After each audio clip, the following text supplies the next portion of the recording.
And welcome back to Primetime News. And a special welcome once again to our viewers on TVJ International in the Cayman Islands and online at onespotmedia.com. Up first this evening, as the mystery deepens about the poultry container that washed ashore a beach in Helter St. Catherine over the weekend, the JDF Coast Guard is finally providing answers. The Coast Guard is insisting that it was notified as soon as the container fell overboard. However, according to maritime law, little could have been done to retrieve it before it washed ashore. Kalisha Williams has the story. There have been more questions than answers since this chicken container washed up on a beach in Sandhills, Helter St. Catherine over the weekend.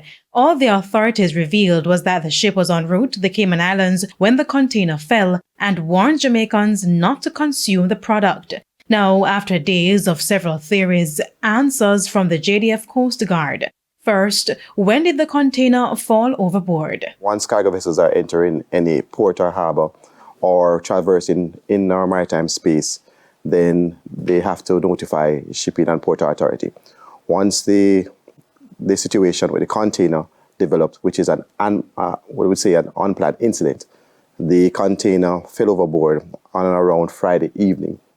That was Friday, March 30, so it took about a week to travel to the Helter coastline. Speaking on TVJ's Smile Jamaica program today, Lieutenant Commander Miguel Ferguson said all the protocols were activated as soon as the ship informed the Coast Guard that the container fell from the vessel. First, they alerted the other shipping vessels in the area to prevent collisions with the container. And he confirmed that the Coast Guard knew exactly what was in the container. With all containers, Neville, I would indicate that the container number and the manifest for the Port Authority will indicate to you what's in the container. So the container was indicated to have a poultry within the container, which was known to the authorities through the manifest. Also, was there a way to know where the container would end up? For the equatorial current that surrounds Jamaica, there's a particular drift generally to the west or southwesterly direction. So once the container fell overboard in the respective area, the understanding of that eventually it would wash westerly.